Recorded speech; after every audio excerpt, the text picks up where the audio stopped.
শোণিতপুৰ জিলাৰ অন্তৰ্গত ঢেকিয়াজুলি ৰাজচক্ৰ এলেকাৰ নতুন শিঙৰি গাঁৱৰ অসমমালা পথত সংঘটিত হ'ল ভয়ংকৰ পথ দুৰ্ঘটনা। ফলত থিতাতে মৃত্যু হ'ল এগৰাকী লোকৰ। ইতিমধ্যে মৃতদেহ উদ্ধাৰ কৰি মৰণোত্তৰ পৰীক্ষাৰ ব্যৱস্থা কৰাৰ লগতে ঘটনাৰ তদন্ত আৰম্ভ কৰিছে আৰক্ষীয়ে।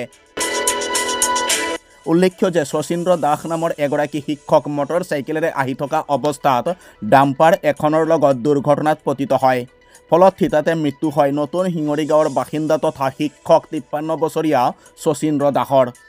আমাৰ নতুন শিঙৰি গাঁৱৰ যিটো অসমমালা ৰোডত এখন ডাম্পাৰত আমাৰ গাঁৱৰে এম স্কুলৰ প্ৰধান শিক্ষক তেখেতে পথ দুৰ্ঘটনা হয় আৰু লগতে থিতাতে মানুহজন নিহত হয় বুলি গম পাইছোঁ। আৰু অসমমালা ৰাস্তাটোত এতিয়া যিহেতুকে গাড়ী ৰাস্তাটোত কোনো ধৰণৰ স্পীড ব্ৰেকাৰো নাই, ফলত নানান ধৰণৰ এক্সিডেণ্ট হৈ থকা দেখা পাইছোঁ।